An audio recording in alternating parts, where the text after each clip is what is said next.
Hello, my name is Sarah Byrne-Martelli, and I am the OCamper Secretary.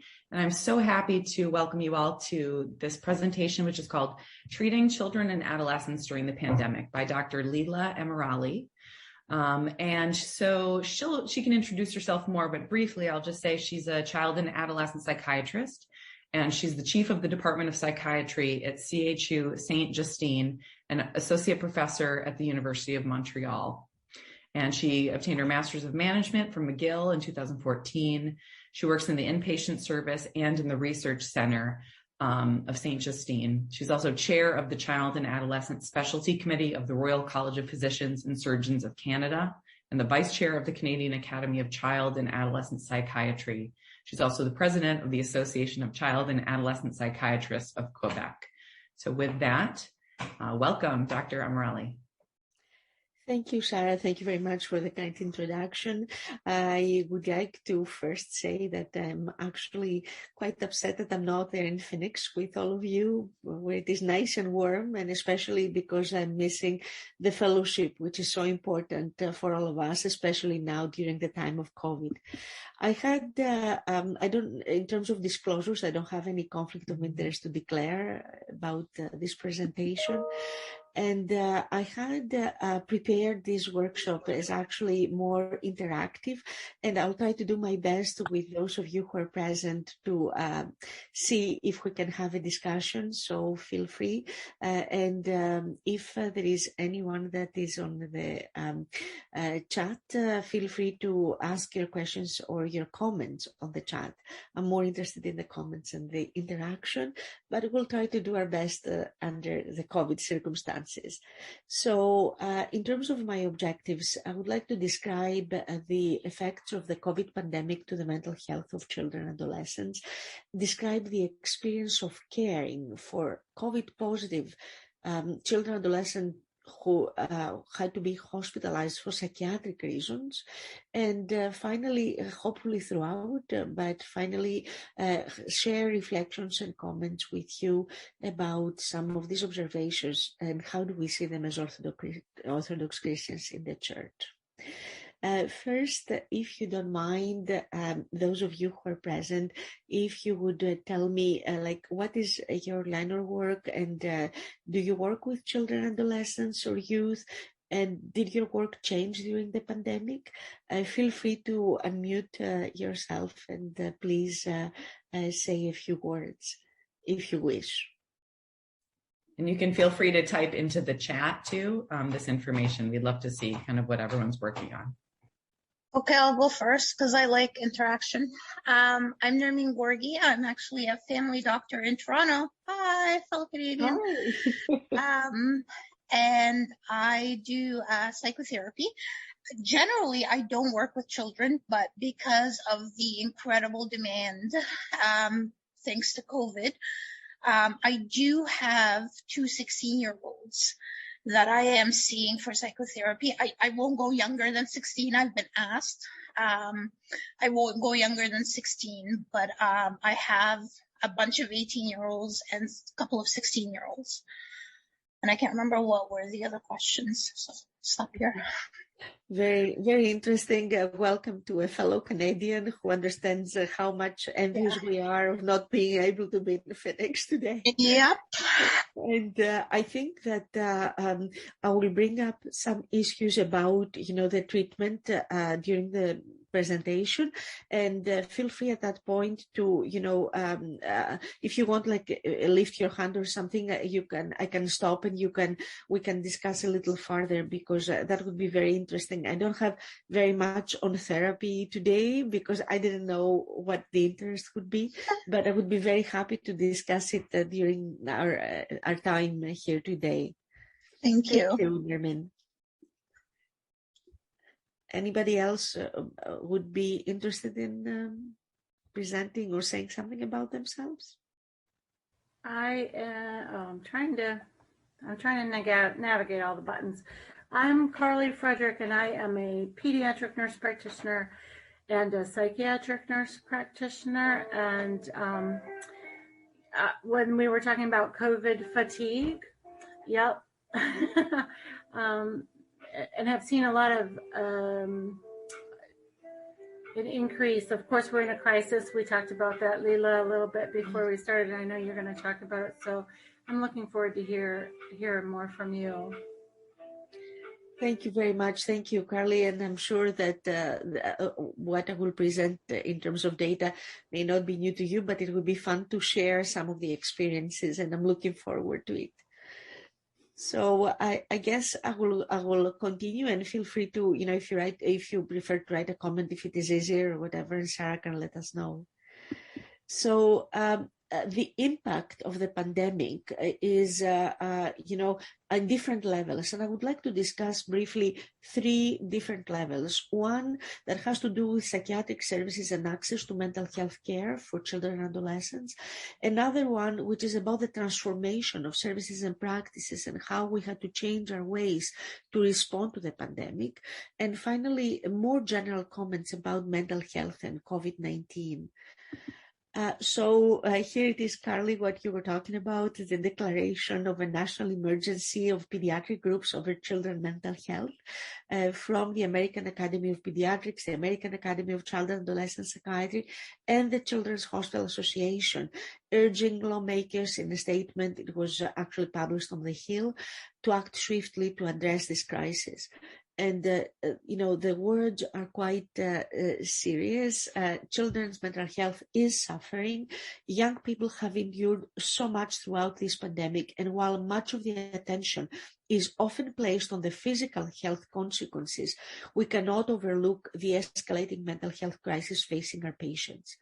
This declaration is an urgent call to policymakers at all levels of government, and we must treat this mental health crisis like the emergency it is. I feel, and I have said it on different presentations, that I feel that if there is a silver lining on this pandemic, is the awareness and the light that it's shown on mental health, and especially on youth mental health. Already at the very beginning, back in August 2020, more than a year ago, we had from the New England Journal of Medicine the articles that came out speaking about the uncertain prognosis, the shortages of resources for testing, treatment, the public health measures that were taken, the financial losses for a large portion of the population, and the conflicting messages with the uncertainty that contributed to a great degree to this mental health crisis that we're facing. Now, in terms of psychiatric services, I know very well the reality in Canada, and Nermin, feel free to add to that. But I'm involved with the American Academy of Child and Adolescent Psychiatry for many, many years. I've been a member and part of different forums. And I know that I speak for all North America when I say that there is a major lack of resources, both in terms of child and adolescent psychiatrists, as well as qualified professionals.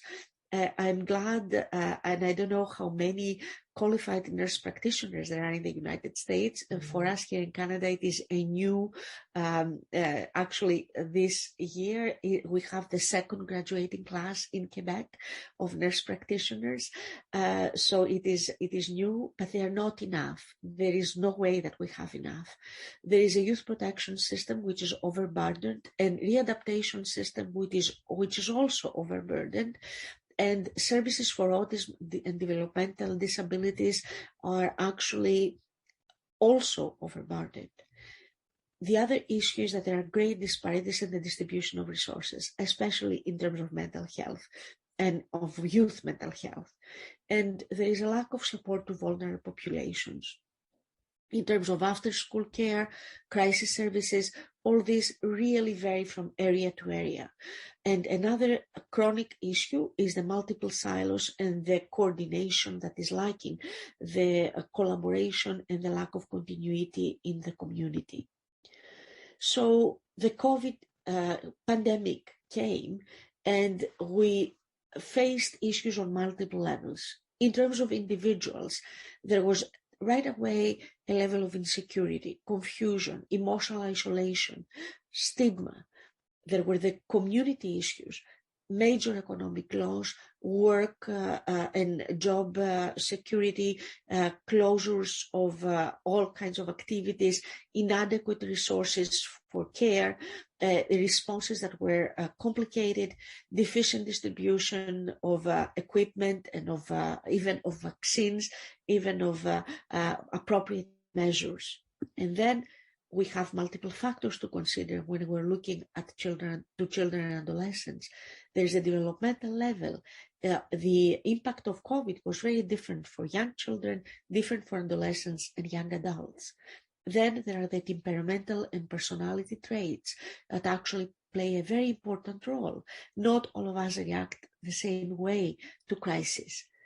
Of course, one more important issue that I would like to discuss with you, and I would really like to hear your comments and exchange, is the relational issues with parents and primary caretakers. This is a very, very important issue that hit us in the pandemic, and the social determinants of mental health. I would like to stick for a couple of minutes on the social determinants of mental health as declared by the APA just last year. Unfortunately, the pandemic shone light to the discrepancies that we face as societies. And unfortunately, all major issues hit people who are the most marginalized and have the most difficulties, actually more than anybody else. And the pandemic brought to the surface issues that we're aware of, but showed us how much difficult it is for people who have social adversity, for people who face issues of racism, who have adverse childhood experiences, who face discrimination or social exclusion for whatever reason based on race, ethnicity, gender, age, mental illness, also the health inequity that the population faces and the unequal access to care, the exposure to violence and the criminal justice system, economic factors related to resources, people who live in poverty, who have lack education, whose employment was affected, are the ones who were most affected by the pandemic as well. Then there are the built environment factors, and those factors are some of the ones that our youth today are a lot more aware, but housing, air pollution, water pollution, climate change issues, all affect the population, and all of them affect mental health, and all of them contributed to the pandemic issues that we faced. Finally, structural factors that include cultural norms, systemic policies, laws and regulations that institutionalize disparities for populations such as Black, Indigenous, Hispanic, rural, other minority communities. All those are realities that we have to face, and the pandemic brought them to the surface and made us not to be able to close our eyes, especially as we stand both as mental health professionals or as parents, as caretakers of youth in any way, and as Orthodox Christians. So here is from one of our newspapers. The situation is touching a lot of young women more than men. This comes from Quebec, from Statistics Canada. School was very affected. You see here different ways that schools try to cope with distancing, with the screens, the transparent screens.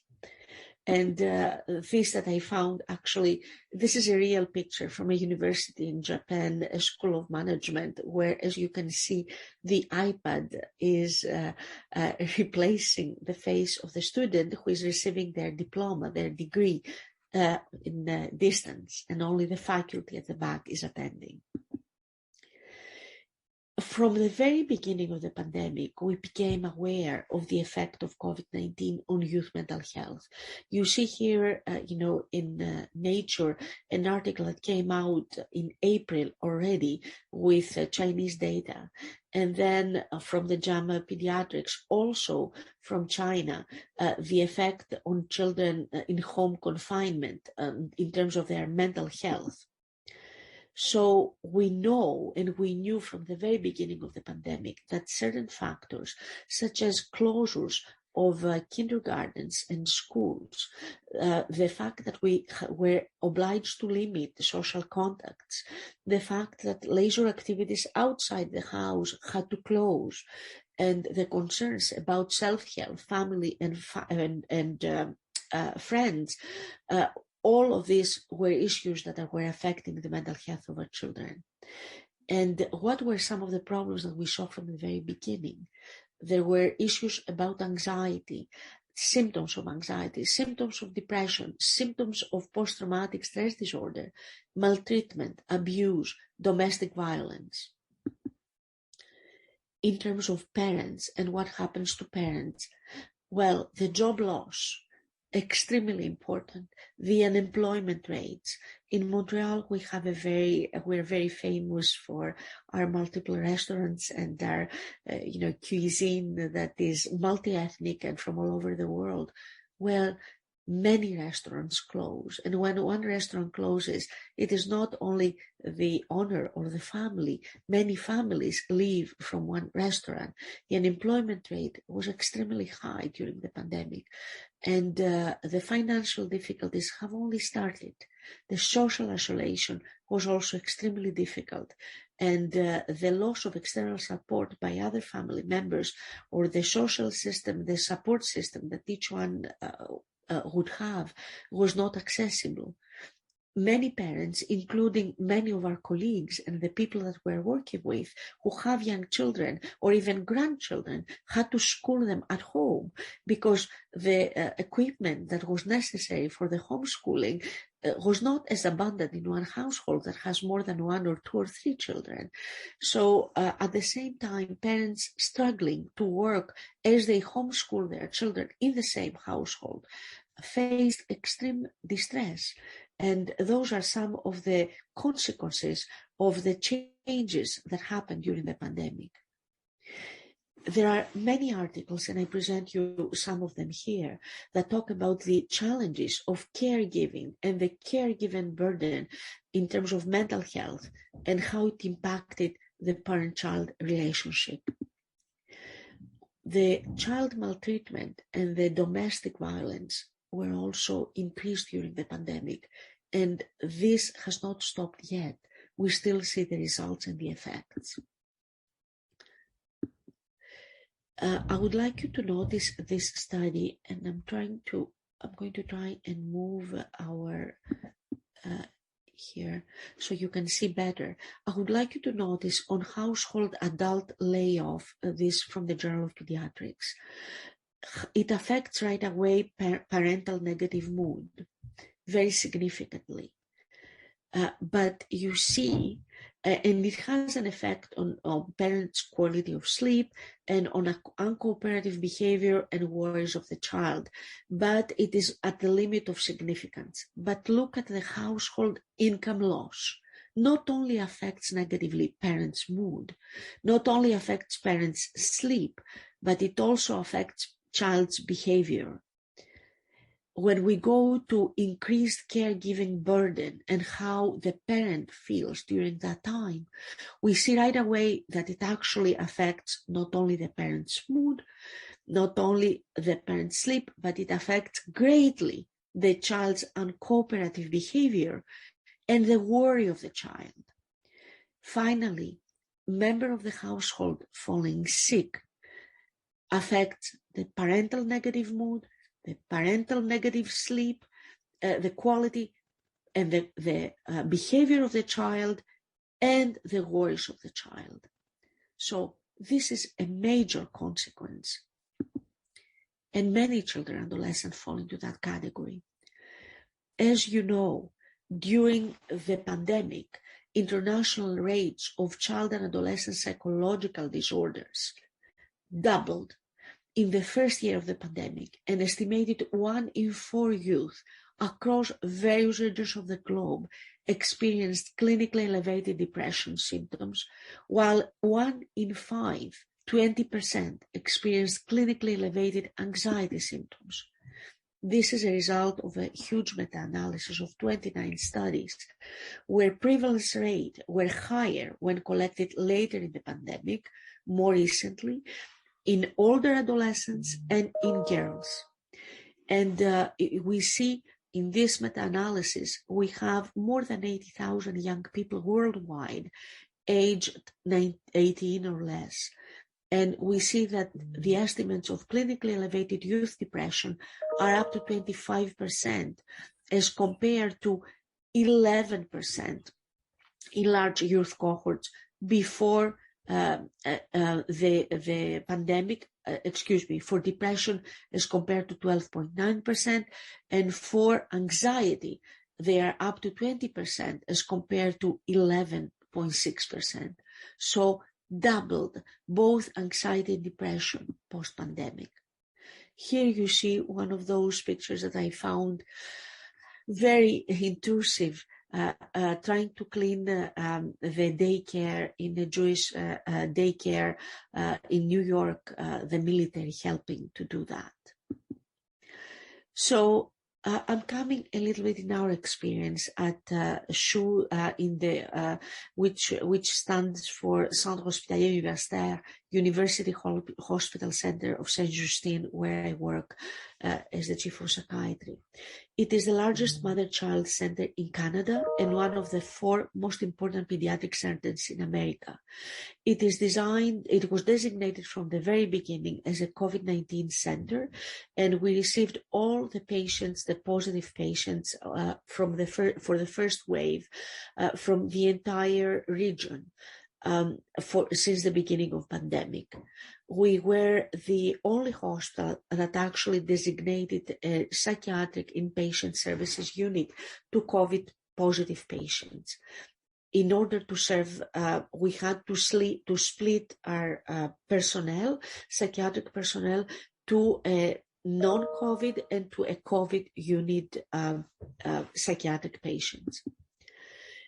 So at the beginning of the pandemic, in terms of numbers, children accounted for 6% only of all cases reported, this as of October last year, so about a year ago.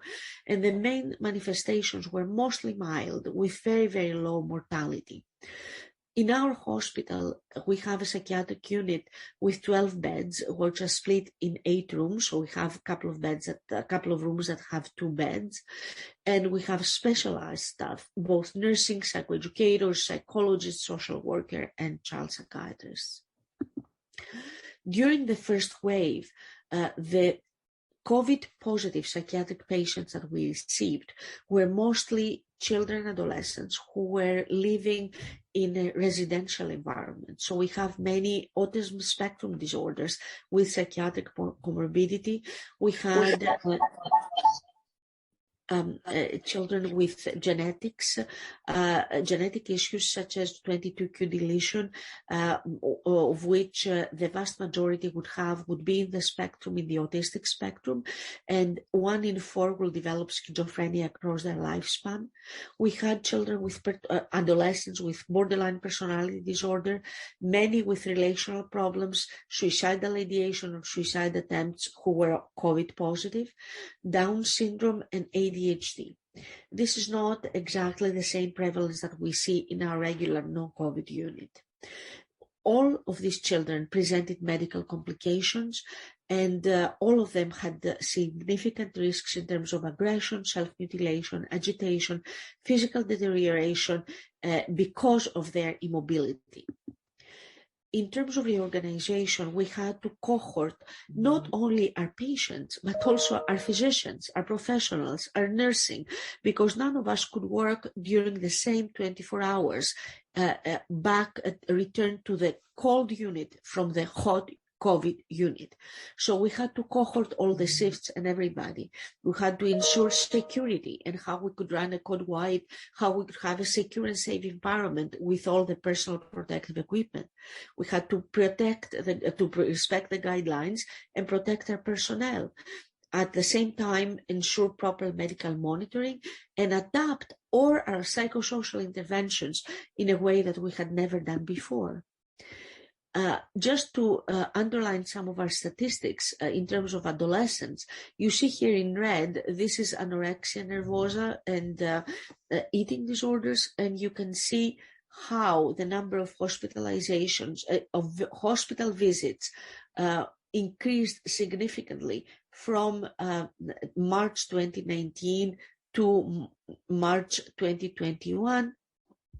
And you see here that the number of visits not only increased, but 40% of our pediatric beds are occupied by eating disorders at this point.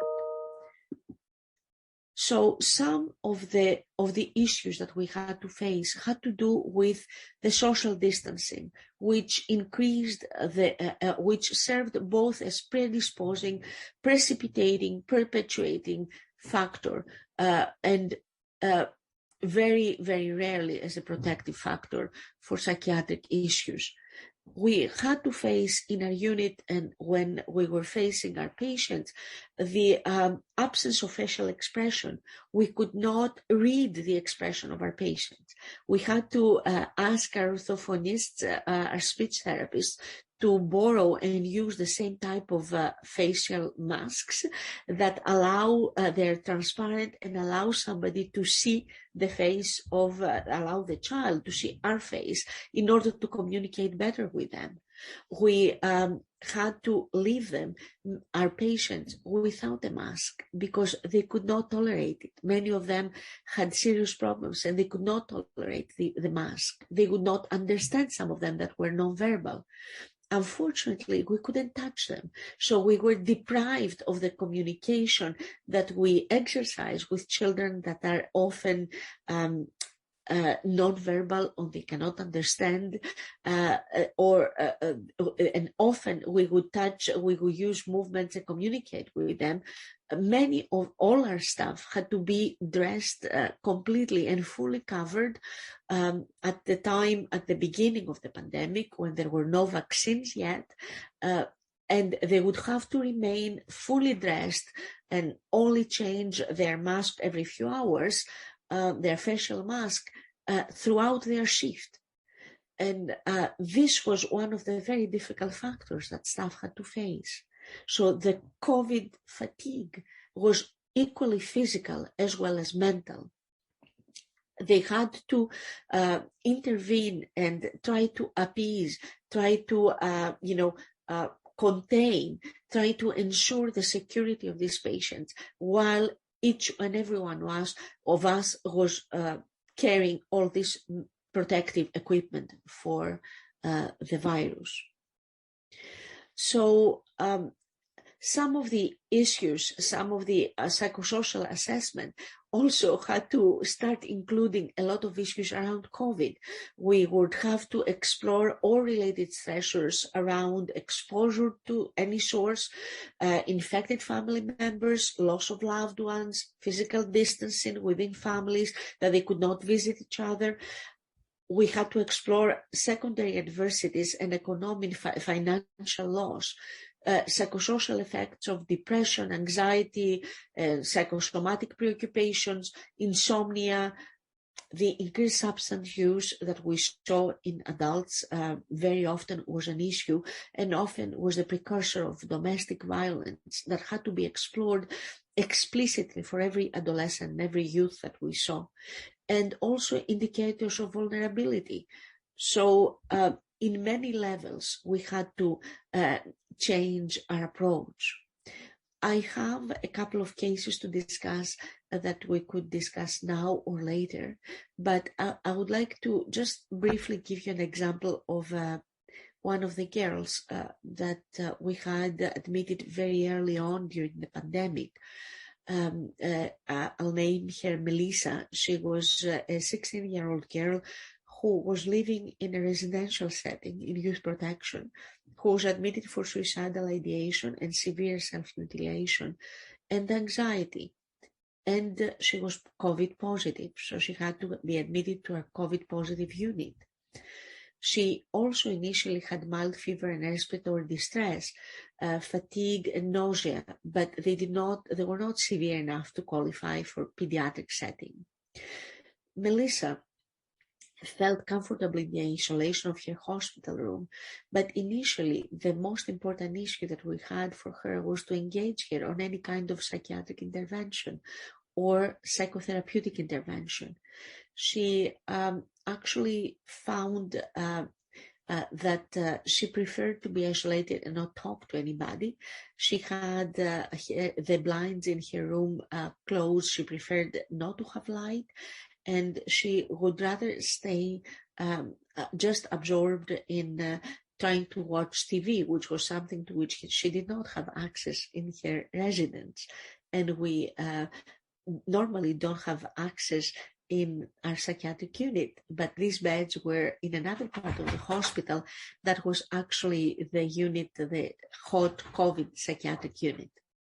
So it took considerable work of all our staff to engage her into looking in some of the issues that had brought her to self-mutilation as a very maladaptive way of coping with some of the difficult feelings that she was experiencing.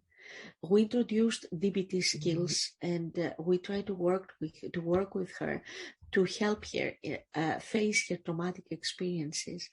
In fact, the personal protective equipment that we were sharing with her were something that we had to, in a way, find that she was the first one that obliged us to go into a transparent mask and trying to find a way to show our own facial expression so that she could share with us some of the things learned from Melissa was also that the distancing and the fact that we were moving and we were keeping a certain, physical distance and also visual distance seemed to be actually comforting for her. And it seemed to allow her to disclose more than she had in the previous center from which she was transferred to us. So we were able to take full advantage of her long stay and to the 2 weeks stay obligatory because of her COVID status, and her suicidal ideation subsided. She was able to control by herself her self-mutilation during her stay with us subsequently, and finally she was discharged to the care of her psychiatrist. I don't know if there are any comments or questions or anything that you would like to discuss about cases that any of you might have seen that they may resonate with the situation of Melissa. And if not, I will continue. I have another case of another boy who was in the spectrum, autism spectrum disorder, but maybe I will try to finish some of the information that I have for you, and we can discuss it later. So nobody's going to forget their birthdays during the COVID year. Everything was different. But from the very beginning, we noticed how some of our children and adolescents were actually mostly worse and very much affected. However, occasionally better. And this is the bit of a silver lining that we have on this study that was published last year. And it is a Canadian study, actually, that considered in which about 70% of children and adolescents from 6 to 18 were worse off in at least one area of mental health. For children between 2 and 5, a little less were worse off in at least one area. And about 20% of children and adolescents between 6 and 18 did better in at least one area. Is that surprising to you? In fact, what is interesting is that the pandemic and the means that we used with the long distance homeschooling or the long distance schooling, we realized that there are children and adolescents who suffer in the school environment or in their social environment. The ones who were bullied, the ones who find themselves marginalized, the ones who find themselves as victims often of abuse by other children, they were actually comforted and they did better. And and this I think is for us a very big lesson. Not one size fits all. There are things that we can and maybe we should do about this population and to help them, better cope when we start again, and now that we start opening again. We need to protect them. And we do have some better idea today who are those children who actually do better. And for the young ones who did worse, they did not do as bad as the older ones. And that, again, has something to tell us about the relationships that children have in their household and how that is important. If you have any comment or anything to add to that right now, with pleasure, please just unmute yourself and interrupt me. It's not a problem. I'm just thinking about Melissa. To me, it almost sounds like her admission to the hospital for COVID protected her or gave her a reprieve from her home situation so that her psychiatric symptoms actually improved in that setting. Yes. So it sounds very similar to what you're saying here. Sometimes COVID may have been like what uncovers the underlying problem, which is their situation is not ideal. Yes. You're absolutely right. There are, and we see that, and this is why I showed you our data for eating disorders. We have a big center for eating disorders, but we never had so many eating disorders ever. And I think it is quite significant because we see the relational issues are the ones that are bringing the youth in. And I think this is very significant for us in many ways, as Orthodox Christians as well, because our faith is based in a personal relationship with, our Lord and Savior, Jesus Christ. Everything we see and we live is very personal. I don't know if Carly or Sarah, if you had something. Well, no, I was just going to say, in addition to my work as a chaplain, I also teach musical theater, and I have a bunch of little, adolescent students. And one of my friends who is an unusually sensitive and thoughtful, interesting child, and she was 12 last year, and she welcomed being homeschooled or doing school from home because she felt like all my friends are getting weird and bullying me, and some are caring about boys, and I don't want that right now. And I mean, it was really interesting for her. It felt very safe. It felt much safer than being at school and trying to navigate like some really difficult dynamics of being an adolescent.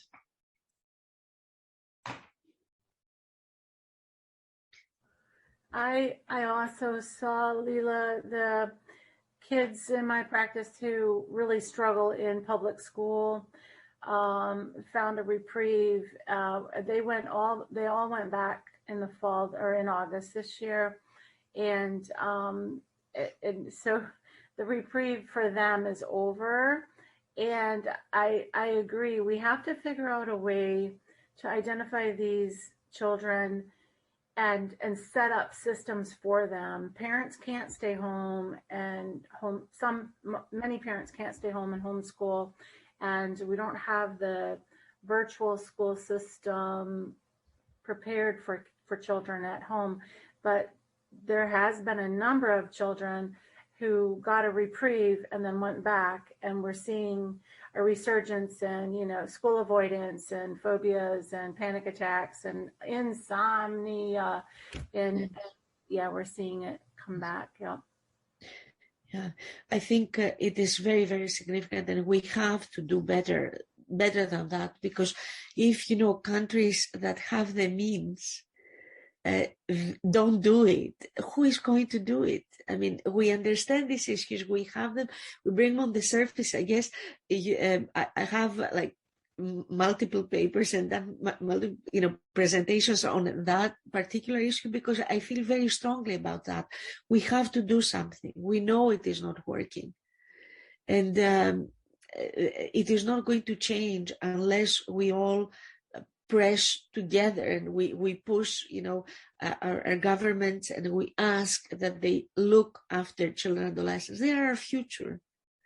If we can protect them and ensure resilience and make sure that they are doing well, we will have more healthy adults, and we don't, contribute to their vulnerability. Thank you.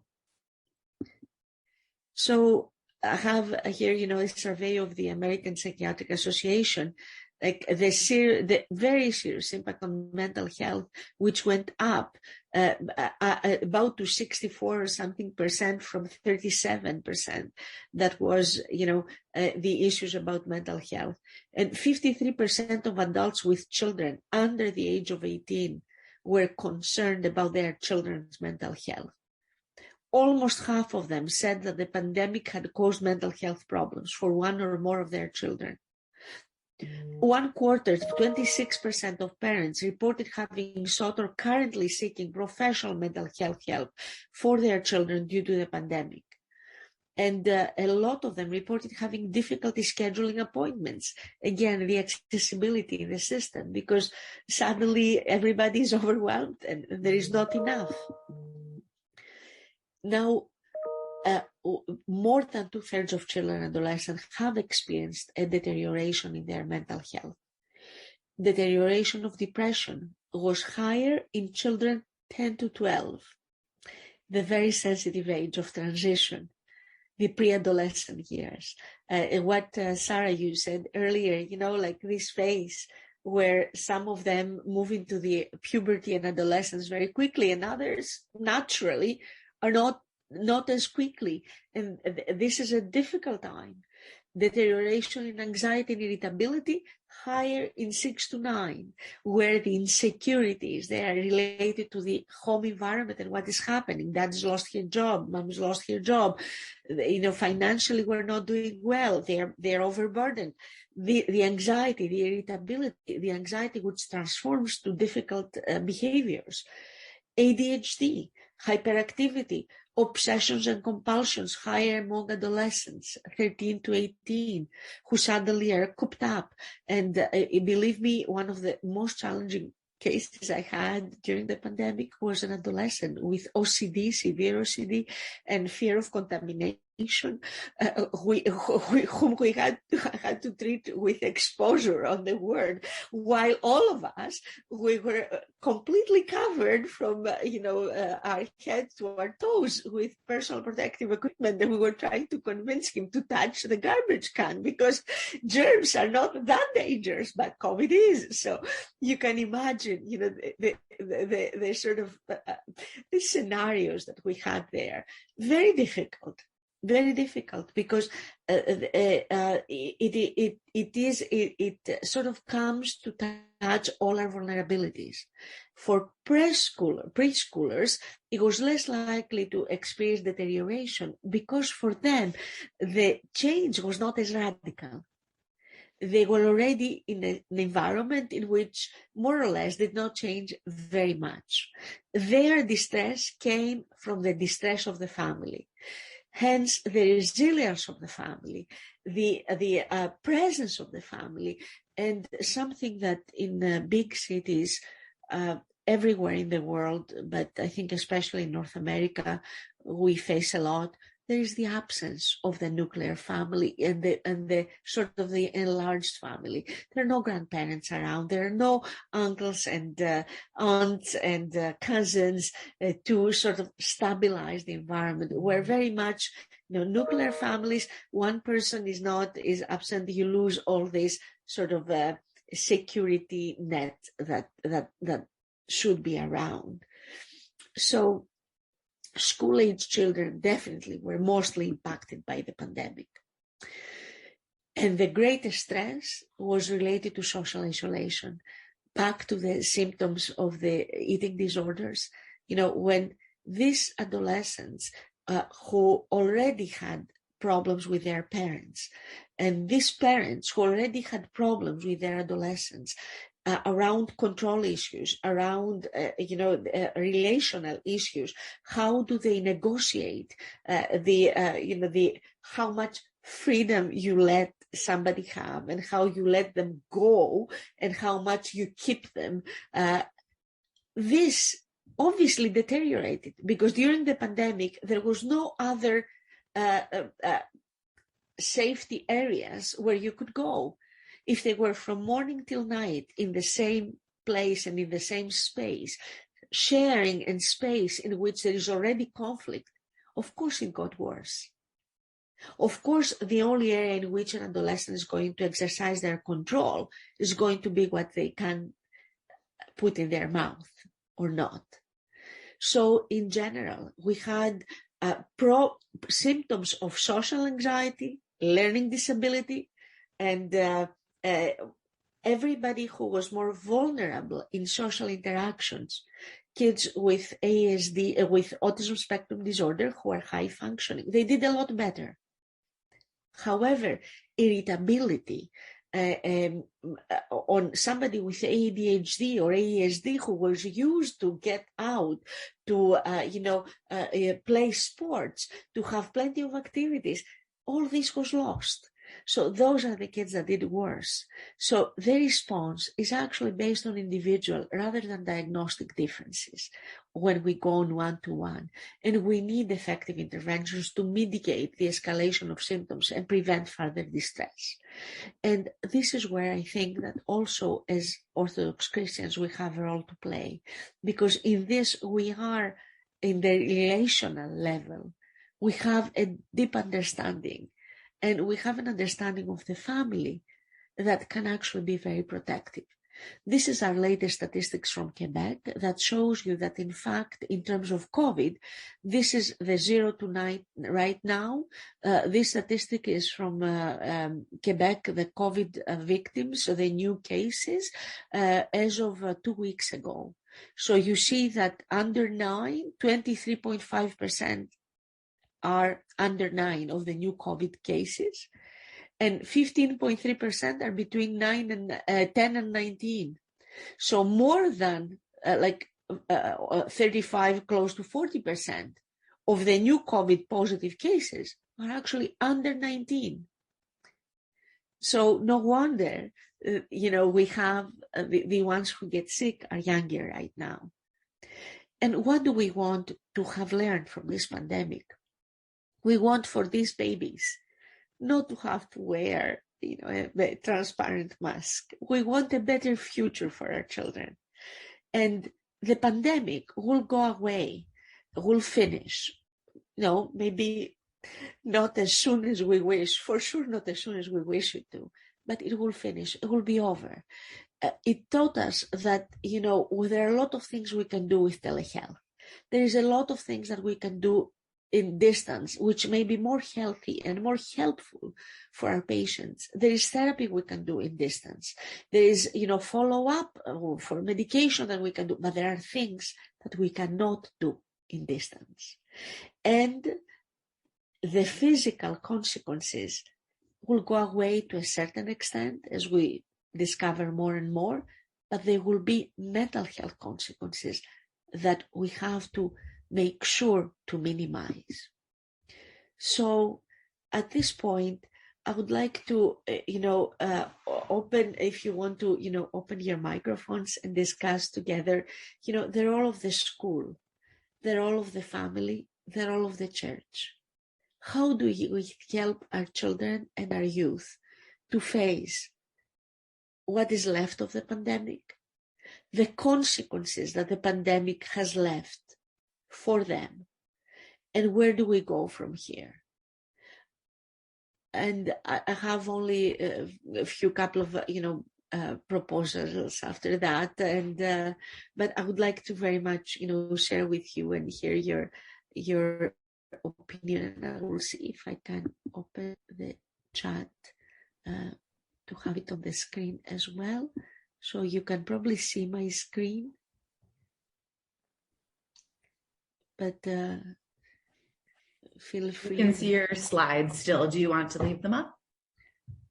Yes, yeah, I can leave it up. And thank you, Linda. I see here, I don't know, from Saskatoon, another fellow Canadian.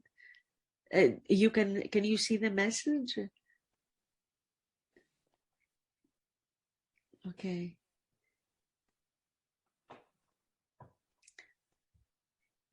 Yes, I think we definitely have to find a way to help these children. I'm hoping that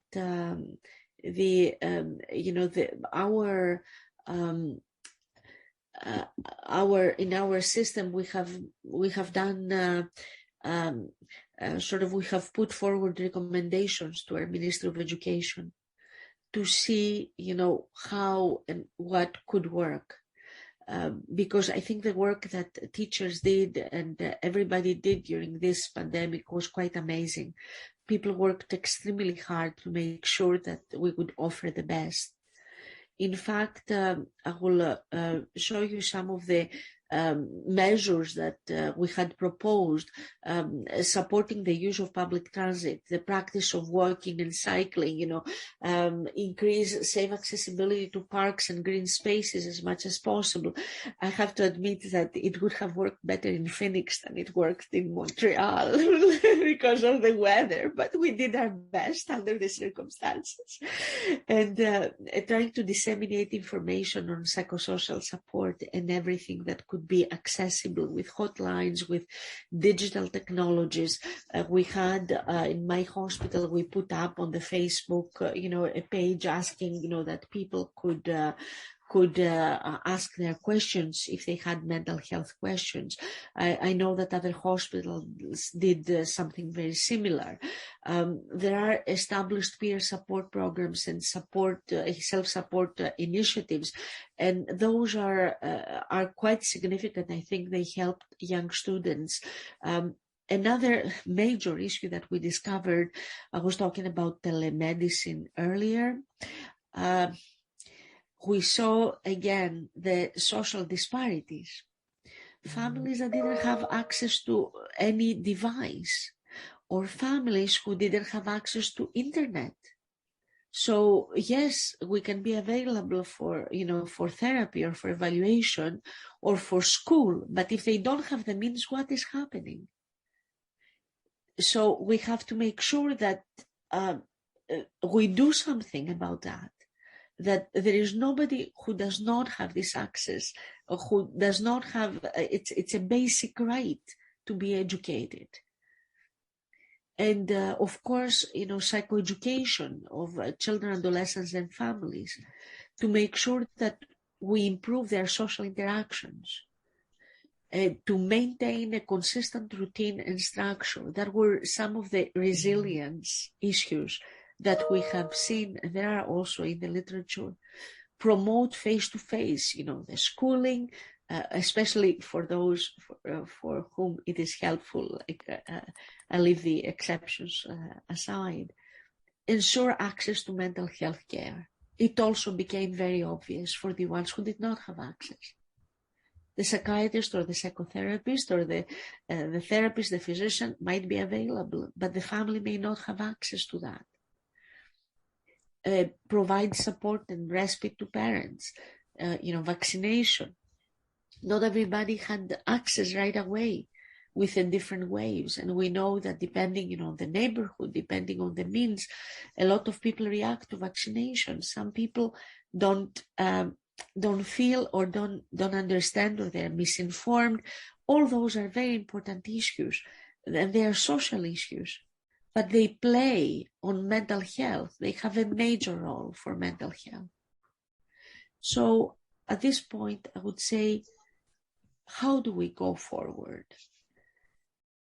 And I think all of us, the first thing that we do is to accept the challenges, to recognize our limitations, to be humble as to what we can do and how and to whom, to take care of ourselves and our families, because the biggest burnout that we were talking with Carly earlier that we have is in mental health people who work in mental health. I in all my career, about almost 30 years now, I have not seen so many people burnt out from the mental health, from our work. And I understand it. It is very, very difficult. So we have to, just like in the airplane, we have to first put a mask on ourselves, take care of ourselves and our families, and empower parents and families, just like we try to empower each other. Model ourselves resilience and adaptability. And what we all did already, experiment and innovate. It is crazy the things that we can do, the masks we created, how we use the old cellophane from the old transparencies to, create protective equipment and all this. We can do amazing things. The things we did in telemedicine, the games we played in telemedicine, we've never done it before. And this is why I said, play hide and seek, because it felt like a hide and seek with our patients. And the most important that I don't have here, pray. Because I think for us, it is the most important we can do, bend the knees at the time of our difficulty, both personal and professional and collective. And search the strength in the community and in the parish, as we do in our professional communities, to move forward. So thank you very much, and I would love to, share, if you want to share your comments. Thank you, Lila.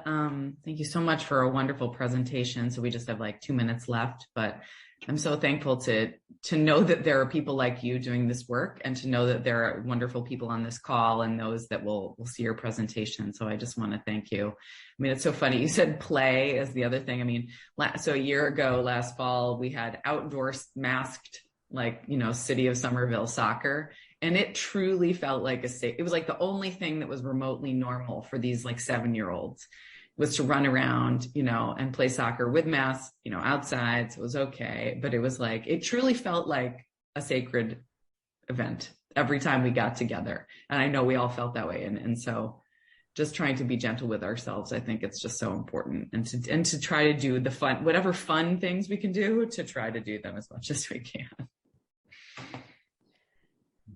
Thank you.